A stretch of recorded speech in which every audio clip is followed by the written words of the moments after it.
What's up YouTube?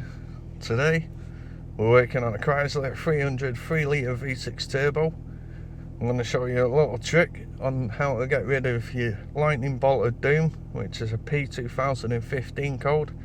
As you'll see, the car's running now and there's no dash lights on anymore, so I'm just going to show you a little trick which you'll be able to get your dash lights and get it fixed for you, and a cheap and easy way to do it.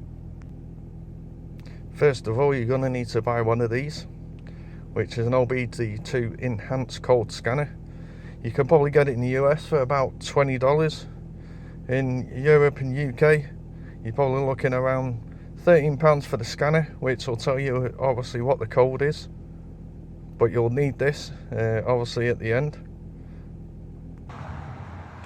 So how to fix the problem is your P2015 on a CRD diesel. It'll come up as your turbo actuator, which is this. You switch on your ignition, you'll see that pop up. And then the second issue will be the swirl flat motor, which is just slightly under here. What you'll see is just down there at the moment is there's a little clip which goes onto the swirl flat motor. Remove that off, and what you can do is go onto eBay and you can buy this little adapter here, which then plugs into that clip, and you can get one of these on eBay for about £9. This one cost me.